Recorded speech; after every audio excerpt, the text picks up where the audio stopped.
Hello, I'm ABX Toycat, and this is going to be a challenging video for me to make, but it's one I need to make anyway, partially for myself, but partially because I think it will help someone out there, and that is important to me. I am going to have to talk about loss and something which most people retract away and shy away from talking about when it happens.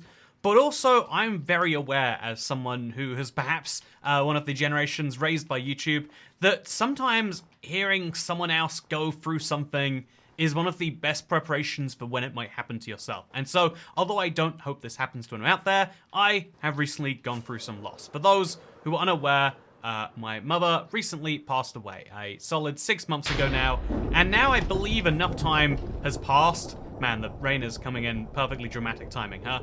I think enough time has passed that I can talk about this both on a logistical level, because I think that being prepared for anything helps in the same way that going to an airport for the first time is terrifying, because, you know, you've heard about security and customs and check-in and all that noise, but none of it really makes any sense.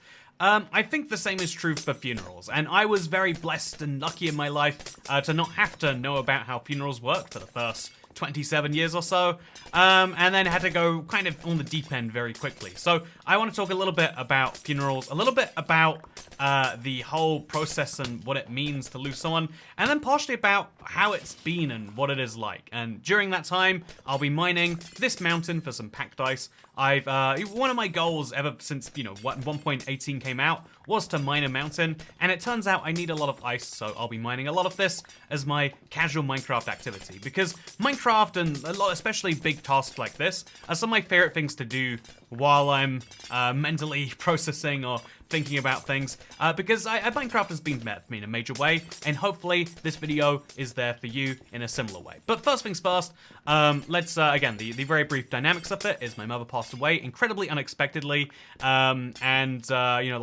information's come out since, but for several months there was no information about how it was, just like, oh yeah, like she was definitely alive the day before, definitely wasn't expecting to be dead, everyone around her, her children in the home with her at the time, were also not expecting it, and then at some point after that, that stopped being the case. And so it's a little bit extra, at the time it's a bit brutal, because a lot of people, when you hear about this, like, death is this very slow moving ball that you get like a lot of notice towards.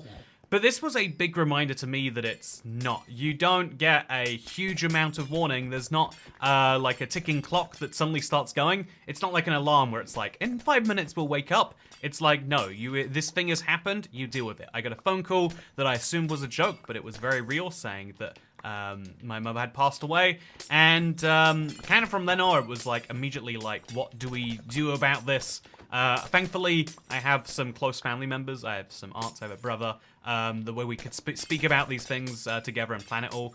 But it was absolutely terrifying going into the funeral process, kind of semi-alone, really, and because you realize very quickly that, like, there's a lot of things that you assume you know about people, that people assume you know about them, that you quickly don't. Like, would someone like their name to be in a newspaper when they die? Is that an important thing to you? Is that worth spending some money on, like, for example, or would you rather that be spent on funerals? Or would you rather that be spent on catering? Or rather, on flowers, not funerals. The whole thing is a funeral. There's a lot of questions that have to be answered with a matter of urgency when a death occurs, and it's kind of terrifying to have to go into them all together.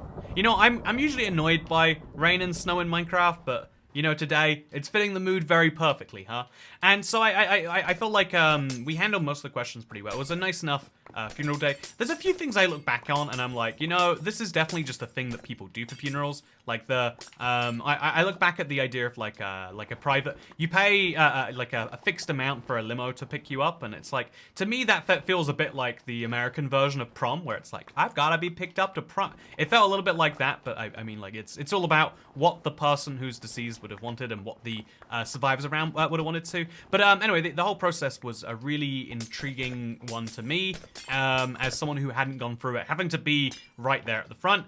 And so yeah, the day itself was one of the harder days of my life, I think. I was expecting, I was hoping, one of my, like, kind of fears, but kind of just realizations, was like when I'm up at the front of a church giving a speech about giving a speech about what had happened, giving a speech about the life, because that's, to me, that was the important part of her eulogy. Being there, I realized, like, man, this is going to be an intense moment. Like, I know you might believe that public speaking is the best thing in the world for me, but it really is a weird quirk of fate that I ended up being a YouTuber, I realize sometimes. And never more than when I'm in front of a bunch of people, having to talk about the person that, in my mind sometimes, I think I know best. But also, as the last few weeks had proven, that none of that I thought I knew. You think you know someone really well, and then it's like, because, there's a lot of weird stuff that I knew very well about. Like, okay, yeah, definitely, she had a very strong conviction that, like, if she was ever in a feeding tube situation, like, being kept alive in a coma, she's like, please pull the plug. Please put me out of the misery. Same with, I think, dementia. She gave a few very strict commands like that. But I realized afterwards, like, she never stated if she wanted to be burned or buried or whatever else. And so, you go through this thing of, like, how much do you ever know someone? And after you die, you don't ever get... After someone dies, they can never reassure you did, or can tell you didn't, all the questions... There were many times that I... during the process, that I wish I could just for a little bit more time, just so I could ask, like, so, what's the deal? Burn and then go to your favorite place in Mexico? Or burn and then... or like, be buried somewhere so you can... forever have a spot in the ground. What's the deal to you? And I making those decisions without having someone to consult was kind of hard. But the eulogy moment was the one that burned into my brain for a very long time, because the whole part of it was that, like, I decided to go for something very different. There was a very big point that I think my mum made very early on to me, one of the earliest funerals, when I mentioned, like, oh, I'd be sad if someone dies. She's like, no, the point is to celebrate life. I don't want him to be sad at my funeral. And so I kind of had to reword it, because I didn't want to, like, insist to a bunch of strangers that you can't be sad at someone's funeral, or you're not, properly honoring their wishes. But I did decide to tell, like, a kind of upbeat story. And even during that, I realized very quickly, like, you have to be... It's weird about a thing about a lot of stories that you really probably shouldn't mess up during a big speech is, like, a lot of stories kind of are told from your perspective. A lot of stories that you think are about someone have a lot of your emotions tied into it. And so I had to kind of, like, think about and retell the story. It was a fun story about how my mum made me work real hard on something for school once that I felt was dumb, but it got a bunch of praise, and it was a real good thing. And then about how, like, she always told me to work hard, but everyone's parents tell them that. I think a lot of people feel real strong resentment when their parents aren't doing well, but they tell you to do well, because it's like, you clearly didn't do this. You decided not to go through this. Who are you to tell me that now I have to work hard because you didn't? But interestingly, I think I'm one of the few people who had the other end of that experience. That has, like, my mother went back to university after I finished school, and I saw that she did have to work real hard. I helped her for literally hours one day before an assignment. Although, actually, come to think about it, hours before, if the assignment was the next day, she probably should have done it further advanced in time. But the idea that she did genuinely care when it was her on the line again, I thought was a cool thing that most people don't get to see. Anyway, the reason that I mentioned this is just, like, the moment of, like, having to confront everyone who knew her as someone who, like, feels like that, someone who, like, is one of the closest people you can be, is mother, son, father, daughter relationship, whatever it is. But at the same time, it's like, you feel all these things about, like, how well can you truly know a person, and how do all these people know something about her I don't. There's a lot of, like, feelings is what I'm saying, and that's why I feel like funerals are really good, is because you have a day that is fully dedicated to talking about a person that now you cannot talk to, so you need to share your kind of cumulative knowledges, and I thought it was very, very useful for that reason. It's something I would 100% say is, like, if you... I think a lot of people might be turned off on the idea of a funeral, like, it's a big sad day, but the alternative to a funeral is not like, oh yeah, it's not like you just don't go, you're never sad. It's that you're just... ignoring a big release of emotions is just as bad as... I don't know, having those emotions to begin with that you don't necessarily want. So I found it to be a very useful day. It was a kind of hard one, but it was nice to see some people. I think I felt very, like, petty about a lot of things during the course of the day. Like, you know, people show up, then be like, "Ooh, it's been like half an hour since the ceremony. I've really got to bounce." And it's like, "Oh man, that's a whole person that you're flaking on right now. That's the last time you could do that to them, but it still kind of burns a bit." But anyway, it was really interesting to talk to a bunch of people. It was nice to speak to friends, and she had so many colleagues that like it was interesting. This is one of those things that really like stuck with me, is like how many of her colleagues cared about her. But the interesting thing about all of this was to say that the ceremony is done, and you're like, okay, that's good. It's kind of to bed, and I wanted to believe in my heart that I could just move on, and I don't want to say be done caring because it sounds soulless, right? But I want to be like, yeah, now it can move on from being an active problem to being a resolved problem. It's, you know, there's a lot of resolved problems that still hurt, but you don't need to think about it every day. You don't need to obsess over it and what you could have done different. It's you know, it is done. It is a solved thing. And the weird thing is, I think that I was fine for like a good few weeks afterwards. I got back to making videos. I hope you noticed. If you didn't notice, wow, something about that subscription bell isn't turned on correctly. But I think it was very soon afterwards. I was like kind of feeling mostly good. I hung out with friends the day it happened. I think that was useful. I tried to be as back to a normal life as I could, and everything felt like it was normal.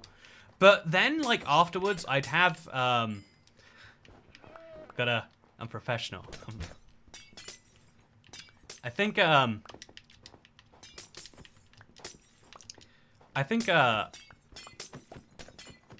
afterwards I'd have a lot of,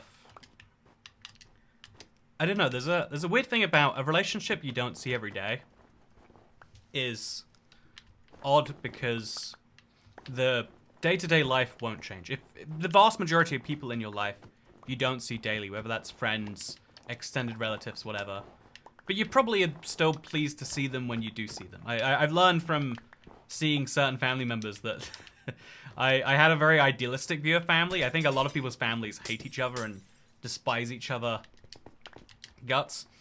But it's weird that, like, just randomly it weighs on you after. It's the most useful analogy that someone told me that I didn't really properly get it at the time. But it's the idea that, like, grief comes in waves. And it's definitely matched my experience. It's like after every, you know, like, I don't know, after every after every bad event that makes you, like, get real sad. Like, I don't know, like a breakup, or, like, you lose something really important to you, or, you know, whatever it is. Like, after something bad happens, there's usually, like, a big moment where you're like, okay, I've been as sad as I can be about this, now we move onwards. And usually it does happen that way. But I feel like the weird thing about grief is it's a problem that grows because it is still existing in the world. So I just randomly before sleeping would just really think about, like, man, weird to be an orphan now. If you don't know, I think like most people, I have two parents, biologically speaking, but I never knew my biological father. I have only met him since being an adult. I've recently, I've tried to build that. Who knows how built that will be ever. But I have one person who raised me. I think, regardless of anything else, right? There's a person with some DNA shared that maybe one day we'll have some relationship from that. But I have one parent, and so it was really hard to lose that one person. I think, as you can probably imagine, I know I felt like I was really worried for a while that one of my grandparents would go. So anyway, I'm talking in circles again. I'm sorry. I think the it coming back and just randomly before I slept, like not being able to sleep because I'm like so focused on like. I got over very quickly the idea that, like, oh, what if I'd done something different? After learning about I feel like I'm proud of myself for that. Like, after learning about the cause of the death, it's like, if someone had just been there, if someone had just, you know, like, there's a lot of what ifs around it that really, really stick, at least with me.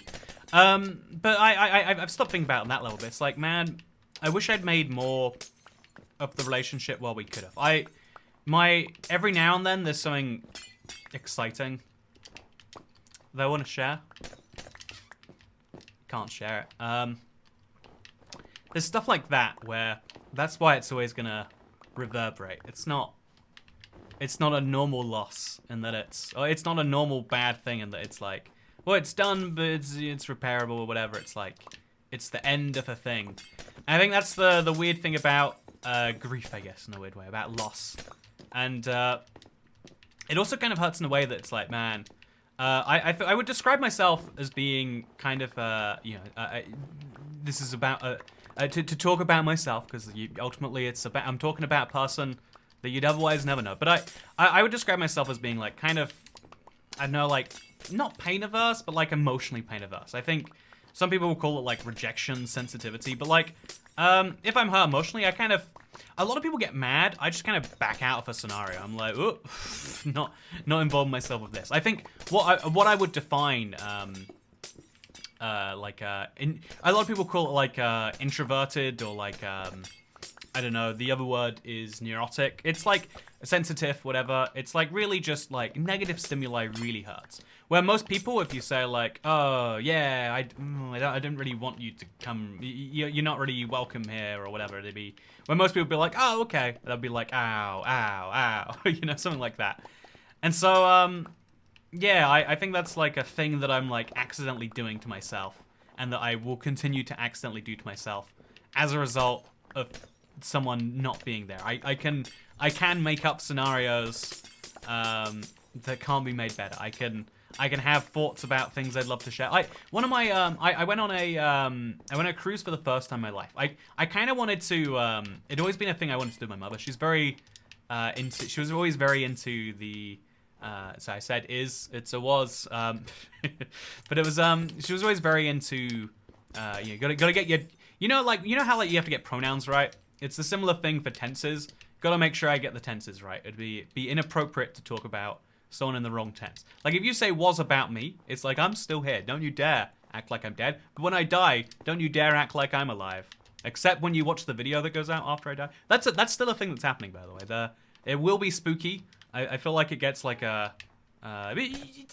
you know, good news. About 6 months after I die, there'll be a video that comes out. It'll be a thing you can all enjoy. But because one of the things you think about a lot is the whole like, what do you want to happen to you after you die? And I guess I would say like, you know, death strikes randomly at any time.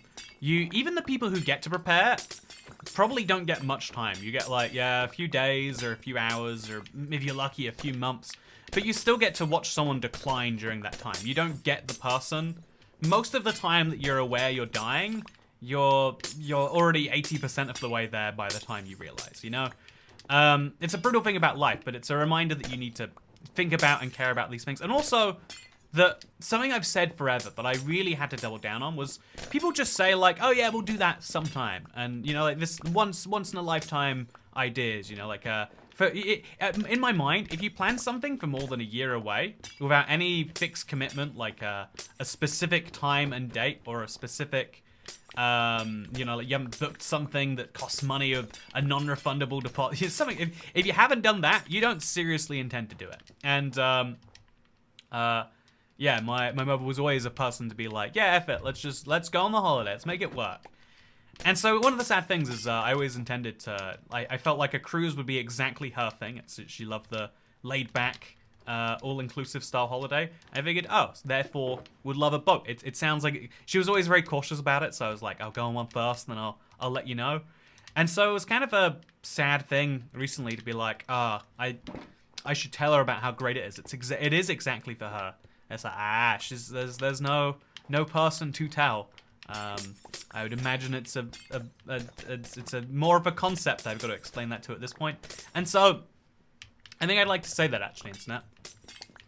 I think, on behalf, I'd like to talk to you a little bit about how, if you're the type of person whose favorite thing is, if your favorite thing about a holiday is the nothingness, i.e., getting away from life and having no obligations and You know, like if you're like a not busy holiday, if your dream would be like, I could lay in bed all day and someone would just let me. Let me tell you about cruises, internet. I can't say this song directly, but let me tell it to you. I think talking to anyone about these things, you know, it's a substitution product, but it's something. And so, internet, I apologize for calling you a substitution product, but let me use you one like one temporarily. It is fun. You can be as active or as not as you like. If you really wanted to, you could do weird competitions all day. And, you know, as long as you pick the right boat line, it's not filled with the type of person that you expect to be, who wants to be very lazy all day. Weirdly enough, the rudest people I met the entire time were New Yorkers, who I always assume city people, you know, no offense. I always assume that city people are, like, kind of rude on the surface, but always know, like, the correct places to be polite, which is, like, you know, I don't know, like servers, for example, or like I don't know why they're called servers now. It's definitely waiters. I'm picking up American vocabulary. I don't like it. But there were these New York people who were really rude to the people on the first day, and they were the only like weird, rude people I encountered. I think there was someone at my table who was like from Florida that like had a bit of a mean attitude, but was still very nice to people. It was everyone was lovely enough, and you didn't have the I felt like an often unappreciated part of American culture is how people have this like at each other's throats attitude in like some places, but are really good at not having it like the overwhelming majority of the time that you actually interact with people. It was great to have that on a boat. It was cool that you get this like, again, vibe of a, you know, like a lazy place, but also you look out the window and there's open sea, or you go to the deck and like, oh, there's land and there's stuff to look at. It's kind of cool. Like I've always liked going on planes partially for that reason. It's cool that you get on a boat, and it's even cooler that your hotel room like docks in a new place every day. It means that you, again, like you can pick like, let's say go to 7 cities and just decide like how many cities do I want to go to. Some of you can go to 7. It's actually, I was kind of sold on the idea. I think that cruises are definitely just for old people. I would have thought cruises were definitely just for old people, but after going on one, I was like, oh, actually, I see this now. There's I don't think I want to do this again in a massive hurry. But, you know, you find the right set of destinations that you can't easily fly to. Why not take a boat that's also a hotel room? It's like a business class flight, but it costs significantly less because it doesn't have to follow any international labor laws. And there's a lot of fun asterisks to it. So, yeah, that was something I wanted to share, but I can't. And I think stuff like that is just going to continuously pop up. I'm just going to let the creeper explode. It's just easier at some point to get rid of snow. It's a lot easier, actually. Look how much snow you uncovered. So, yeah, the point I'm trying to say is that it is sad to want to talk to someone and not be able to. A feeling I'm sure we all have somewhere with presumably not dead people. But also, the thing about the lost thing is you'll be sure you're fine. You've gotten over the bulk of it, and then someone will get you, and then you'll think you're over it again, and then someone will get you. And it comes in waves, and maybe the waves have a shorter half-life, but yeah, it's hard to say. It's hard to say for sure what the end result of it will be. I just know that I've now basically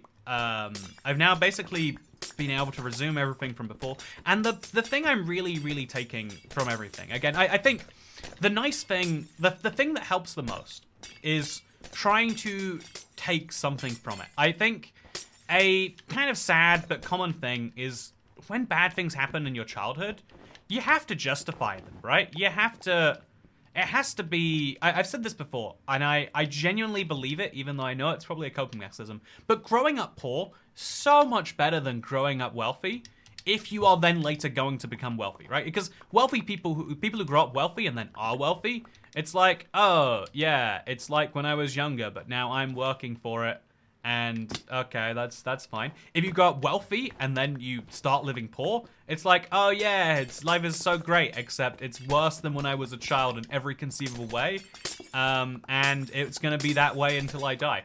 Whereas, you growing up poor and living poor, it's like fine, it's like you slowly get a bit more control over how life was, so you can reprioritize how the money is spent. Growing up poor and having any amount of money, right? Like, to me, I remember my mother would used to say, how like dream for me was like, one day you're gonna earn 30K, you're gonna work in some office somewhere, I know it, I know you, Andrew.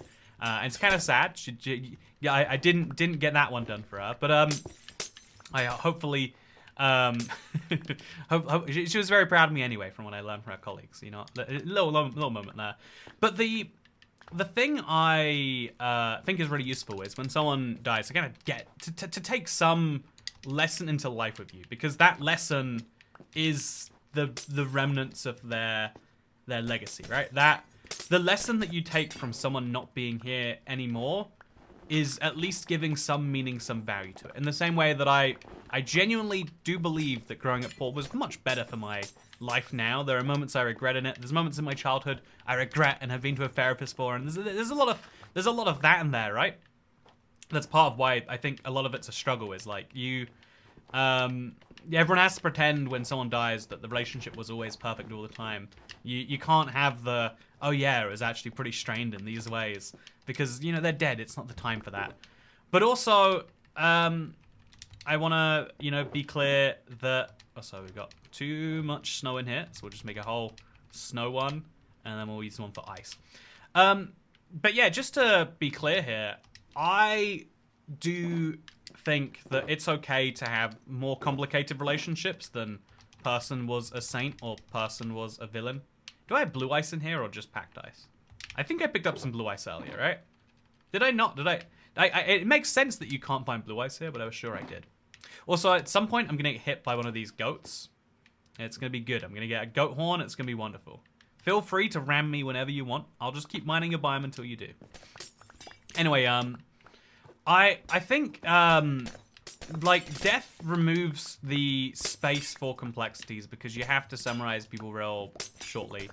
But I do think that the complexity that you can build on it, the thing that can actually help you in your life, and the meaning you can take from it all if you insist, because I think everyone insists on it, is like you've gotta get something out of it. And I think this is really generic, but it feels profound to me, even though I bet it's been said a trillion times before. But it's what I was saying about, like, yeah, if you don't get it done now, you're never going to. That is the key point. You can plan for something to be when you're 70, when you're 60, you'll finally get around to traveling the world or whatever, but you genuinely might not hit 60. And significant numbers of people do not. Part of that means, like, being prepared. I'm a big believer in hope for the best, but prepare for the worst. Prepare for the worst case scenario. Both in that, you know, you might have to deal, you know, you like have all your major things that you care about after you die worked out by talking to someone, or, you know, like have that somewhere. But then also at the same time, that means, like, try to assume that if everything goes terribly, and you had a life that was good. Do some things that make you feel better about your life. And try to do them now, because you might run out of time for that.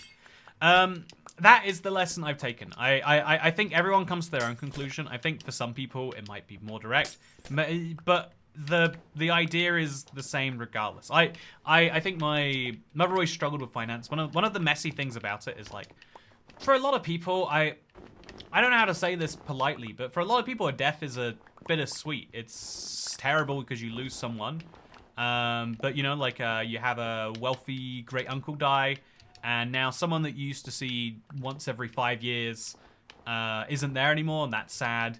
But also, you now have enough money to pay for a house deposit. You now have a very, very nice this or that. I have the opposite. I am in negative money because of my mother's death, which kind of hurts more, I think, because, you know, for complex reasons to deal with my upbringing, I would say. You know, maybe we could say there's a reason that I would say that one of my I say this quite seriously and genuinely, and but one of my, like, real love languages. I think for a lot of people, everyone has a type of, let's call it affection, but, like, appreciation that they value extra, I would say. And for me, it always is, like, yeah, I think money is one of the coolest ways to say that you care about someone, because it's finite. There's no, you know, it's not like an IOU where you just make an unlimited number of them.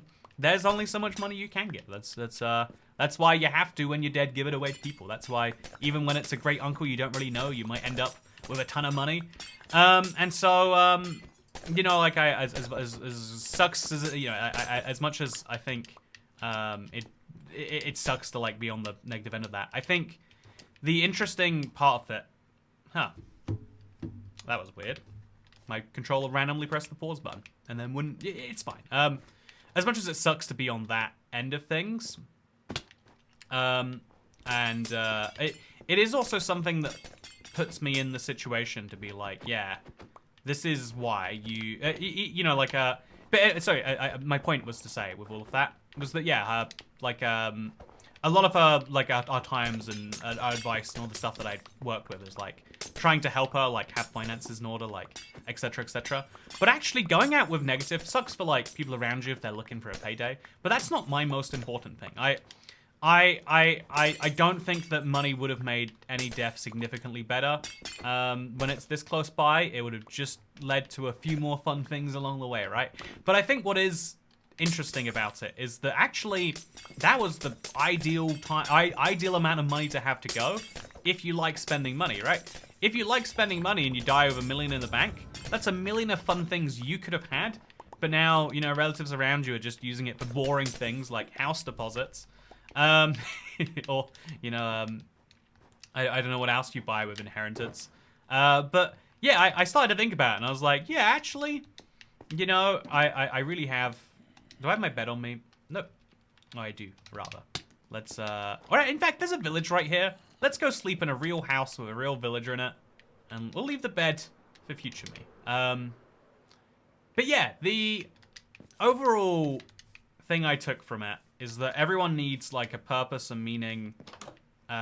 Something that, oh, it's Google Drive repeatedly reminding me you're almost out of storage. Like, you know, you're about to run out any second now. And it's taking the focus away from Minecraft. One of the downsides of using a controller for Minecraft is the rest of your operating system doesn't run on one. I have to say, one of the big benefits of Xbox is your whole operating system does run on it. Anyway, so I'm going to let these creepers explode right here, actually. Oh, I should not have let that creeper explode, apparently. We're going to use this creeper to go up the mountain to get rid of some of the snow that's on the ice, just to make it a bit easier for me. And so, I think having a meaning, a purpose, or whatever helps. There's a lot that I don't know. There's a lot I still don't know how I'm going to get through, how I'm going to feel okay about. Will I ever get to the point where I'm not spending, you know, my 1 a.m. time thinking like, oh, yeah, crazy, I can't say this to her or that to her. I don't know. I hope so, but I can't. I'm not going to talk to you like I know it's true, because I don't. I'm giving you my real opinions here and as many things as I can. And so one of the real things about trying to take something is that, yeah, part of that is like, I am now trying to do more things while I can. We've put a lot of thought behind like the maps, because I think it's fun when people play and enjoy things. There's a lot more production and thought going here on YouTube. And one of those things is the Let's Play, actually. This series, a lot of people have noticed that it hasn't been around for the last couple months or so. And that has been intentional. The tides on YouTube, I think realistically, are kind of tied to Minecraft update reception. And Minecraft is not doing a bunch of updates that people are excited to play Minecraft for. I don't know if that's cyclical. I don't know if there's anything they could release, or if it really, like, to me, it feels like there's a weird mixture of both there. But so one of the weird swings of that is like, yeah, gotta try harder than ever before, which is actually a good thing. I think making better content isn't a bad thing. But one of those things of that is like, yeah, the Let's Play as just a casual half-an-hour chat about something serious. This one right here is probably the last example of that for a while. I think while we've got the live streams, it's not as necessary to begin with. There are lots of Let's Play live streams in the unlisted live streams playlist. If you ever need a Let's Play, you need to chat about something in the way that you get that, that will still exist, and it will still be a part of the new format too. I think having a serious chat while playing Minecraft is something that is somehow on brand for the Toycat channel. But also, I want to do something fun that makes it feel like we're building something in the world between episodes, that we are making something bigger and better than ever before. And so that is a harder thing to nail down, but basically there will be a slightly new Let's Play format. I will be solving some fun problems and making the world better each and every week. And that might mean it's not a weekly series for a bit, but it is coming back. and I want to give, you know, if there's one thing to come from this, it's that I realize a lot of cool series and shows and stuff die. A lot of YouTubers are going away, right? It's kind of an exaggerated point, but I'll leave it for now just to make my point better. But a lot of YouTubers are taking the time to step back now, right? And a lot of people look at it and go, even though the YouTuber's saying they're stepping back while it's hot, you know, while they're on a winning streak rather than waiting till it's not, a lot of fans are saying, I would rather, you know, like there's two ways you can end a show, either, or like any piece of entertainment. Either the fans lose, you know, the people who enjoy it. Fans is short for fanatic. I don't want to say that you're that into my channel or anything, but the subscribers, the viewers, the people who make it all possible, either at some point stop caring about the piece of art, the entertainment, the whatever else, or the entertainment stops producing. You know, I guess it's a supply-demand thing. Either you run out of audience supply and no one cares, and so either the thing stops existing, or it might as well do because it has 12 viewers. That's a possibility. And the other option is that eventually the other thing happens where the creator just says, yeah, I'm not going to wait till that happens. I'm going to quit now. It's usually there's like a link between these two things. Also, do you like it? That's what a snowy mountain should look like. This is what my one looks like. I kind of want to share the entire thing now, actually. But I've got myself 2 sugar boxes full of packed ice. This will be useful for my Let's Play plans. The whole reason behind what we've done today has been that. I say the whole reason. The rest of it was because I think talking is really important. If you're going through something and you have anyone you can talk to, you probably should. I am very fortunate that I have you, Internet, to share these things with. This has been a hard video to make in more than a few ways, but I think that is that's the deal. That's what we have here on the internet. Is a weird parasocial bond where you know me better than I know any of you individually. I might not know anything about you if you've never commented or left a thing in a live stream. And that is a interesting, weird type of relationship. But it's also one I'm entirely aware of because I've been on the other side. And so I just hope the reason I made this, even though it's even though it's hard, is because it's really important to me that I be there for someone else in the same way that YouTube has been there for me. I am trying my best for that, and I hope that it has come across. I hope that you found this useful or interesting in some way. Because for now, I've been IBX Toycat. I hope you all enjoyed this precursor to the Let's Play coming back together. And I hope you enjoy everything that's happening over here on the channel. It's been a stressful time, 6 months, for a lot of reasons. And I appreciate you sticking through it. Thank you to everyone so much for watching. And I hope that I can be there the next time something bad happens in your life. Thank you. Goodbye. If you hear us, I'm about to go into the Nether, fly all the way back home, put all my ice away. Got fun plans for that. And hope you've got fun plans too. It's my, it's weirdly enough actually, it's my mother's would have been, I don't think I should say, it's a very big milestone birthday for her. It would have been her 50th birthday, as this is going live, I believe. So, it's gonna be a hard time, a hard day for me, I think, and a lot of people, but I'm gonna do my best to honor her as I can. Anyway, thank you very much for watching. I hope you all enjoyed, and I'll see you next time. Bye.